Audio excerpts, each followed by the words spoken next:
Сәлеметсіңдер ме оқушылар?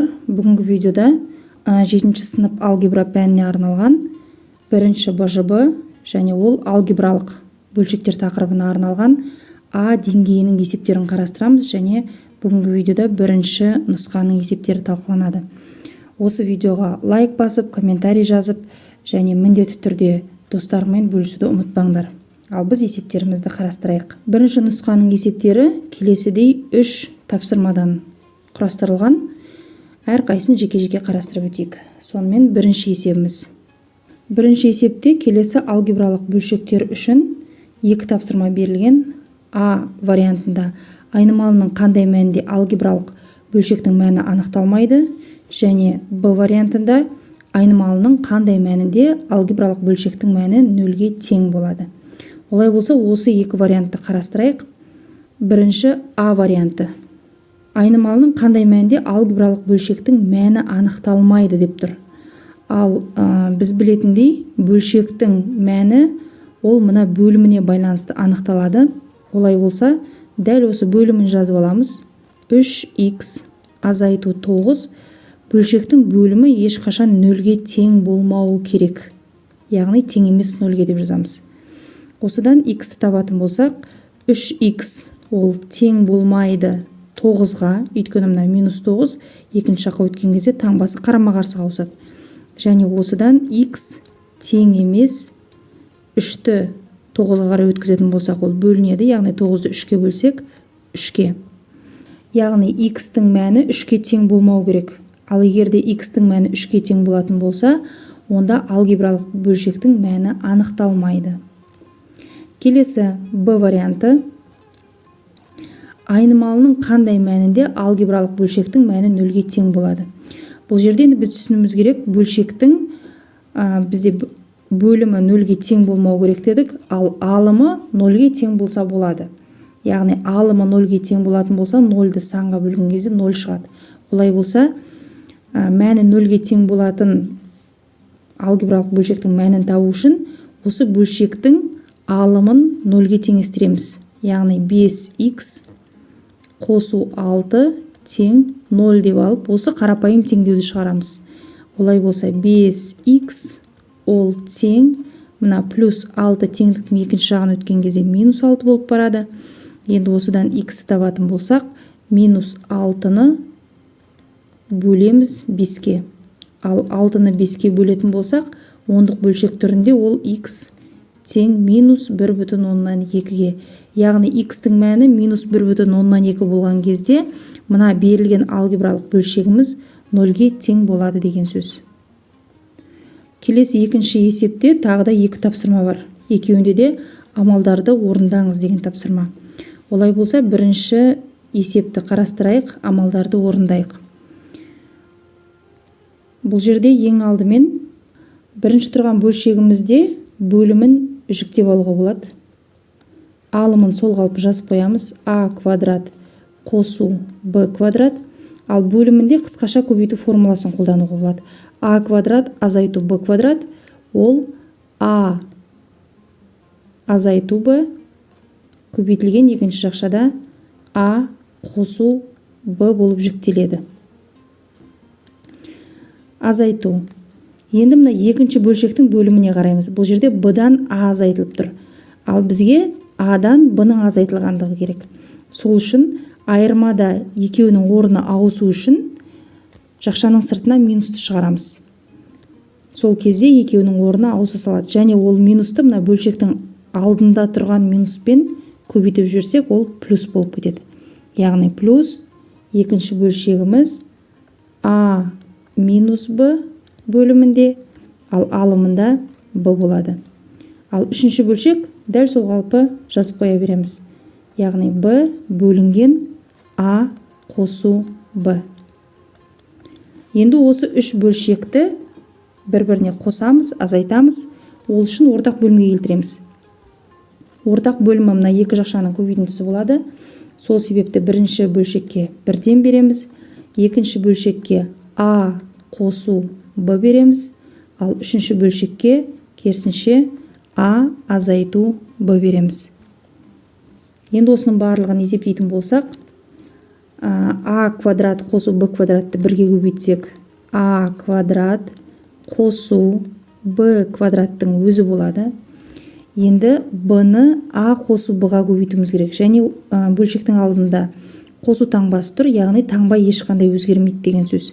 Олай болса, қосу а б болады. Яғни міне а мен б-ны көбейттік. Және қосу б мен б-ны көбейтсек, б-ның квадраты. Енді дәл сондай қылып, үшінші бөлшектегі б-ны а минус б-ға көбейтеміз. Бірақ осы үшінші бөлшектің алдында минус тұр, соны ескеруіміз керек. Яғни бөлшектің алдында минус тұрса, ол бөлшектің алымындағы барлық таңбалар қарама-қарсы таңбаға ауысады. Олай болса, а-ны б-ға көбейтеміз, а б болады, және бөлшектің алдында тұрған минуспен ол минус а б болады. б мен минус б-ны көбейтсек, минус б квадрат болады, және ол бөлшектің алдындағы минуспен плюс б квадрат болып кетеді. Ал бөлімінде бағана біз айтқанбыз, екі жақшаның көбейтіндісі, яғни а минус б көбейтілген а қосу б. Енді бөлшектің алымында қарама-қарсы өрнектерді бір-бірімен жойып жібереміз. Бұл жерде бізде міне қосу а б тұр және азайту а б тұр. Екеуінің алдындағы таңбалары қарама-қарсы. Сол себепті бір-бірімен жоямыз. Олай болса, қалған өрнектерімізді есептейік. А квадрат қалды алымында. Қосу б квадраттан біреу, екеу, үшеу қалды. Яғни 3 б квадрат.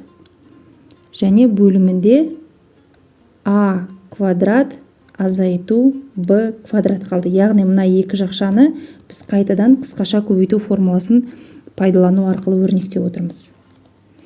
Жауабымыз осы. Екінші б өрнегі. Бірінші бөлшекті дәл осылай жазып аламыз. Яғни 2х y квадрат бөлу 3х азайту y. Енді біз білеміз, бөлшектерді бөлініп тұрған кезде қысқарта алмаймыз. Қысқарту тек қана көбейту амалында жүреді. Сол себепті мына тұрған бөлуді көбейтуге айналдырамыз, орнына көбейтуді жазамыз. Бірақ осы көбейтуден кейінгі тұрған бөлшек кері санға айналу керек. Яғни алымы мен бөлімінің орны ауысады. Олай болса, мына тұрған x y куб бөліміне жазылады. x y куб. Ал алымында 9х квадрат азайту y квадрат. Енді осы өрнекті қысқаша көбейту формуласына салып жіктейтін болатын болсақ, 9 дегеніміз ол 3-тің квадраты. Олай болса 3х болады. Азайту y. Бұл бірінші жақшамыз. Ал екінші жақша дәл осы 3х пен y-тің қосындысы болады. Әрі қарай үшінші бөлшекті тек көшіріп жазып қоямыз. Яғни 2y бөлу 3х қосу y. Бөлшектеріміздің барлығының арасы көбейту болды. Енді осы тұста қысқартуға болатын өрнектерді бір-бірімен қысқартып жібереміз. Яғни міне 3х қосу y пен 3х қосу y-ті қысқартып тастауға болады. 3х азайту y пен 3х азайту y-ті қысқартып тастауға болады. x пен x-ті қысқартып тастауға болады. Және мына жерде y-тің квадраты тұр, және тағы да бір y бар. Екеуі бір-біріне көбейтілсе, ол y куб болады, және мына y кубпен қысқарып кетеді. Сонда есебіміздің жауабы тек 2 мен 2 қалып тұр. 2-ні 2-ге көбейтсек 4 болады. Келесі үшінші есебіміз ол өрнекті ықшамдаңыз деген тапсырма. Екі жақшаның көбейтіндісін көріп тұрмыз, және екі жақшаның өзінде жеке-жеке азайту және қосу амалдарын орындау керек. Және біз бұл жерде бүтін әріпті көріп тұрмыз, бөлшектерді көріп тұрмыз. Олай болса, бөлшектерді жалпы қосу азайту үшін ортақ бөлімге келтіреміз. Бірінші жақшада ортақ бөлімі ол а қосу б болады. Сондықтан мына аға а қосу б береміз. Ал екінші бөлшекке бірден береміз. Екінші жақшада бөлімінде b тұр бірінші бөлшекте, екінші бөлшекте a азайту b тұр. Яғни бірінші бөлшекке a азайту b-дан береміз, ал екінші бөлшекке b береміз. Өйткені ортақ бөлімі екеуінің көбейтіндісі болады. Енді осыны есептейтін болсақ, бірінші бөлшекте a-ны a қосу b-ға көбейтеміз. Яғни a-ны a-ға көбейтсек a квадрат қосу a-ны b-ға көбейтсек a b. Ары қарай азайту. Енді мына жерде a квадрат қосу b квадратты бірге көбейтетін болсақ, a квадрат қосу b квадраттың өзі шығады, бірақ бөлшектің алдында минус тұр. Ал бөлшектің алдында тұрған минус бөлшектің алымын толықтай қарама қарсы таңбаға ауыстырады. Яғни a квадратымыз таңбасы плюс болып тұр, мына минуспен ол минус a квадрат болады. b квадраттың алдындағы таңбасы да плюс болып тұр, бірақ бөлшектің алдындағы минуспен ол да минус b квадрат болады. Бөлу бөлімінде ортақ бөлімі a қосу b. Ары қарай көбейту. Келесі жақшаны орындаймыз. a минус b-ны бірге көбейтетін болсақ, a минус b-ның өзі болады. Және 2-ні b-ға көбейтетін болсақ, 2b бөлшектің алымында қосу таңбасы тұр, яғни қосу 2b болады. Бөлімінде мына b мен a минус b-ның көбейтіндісі b көбейту a минус b болады.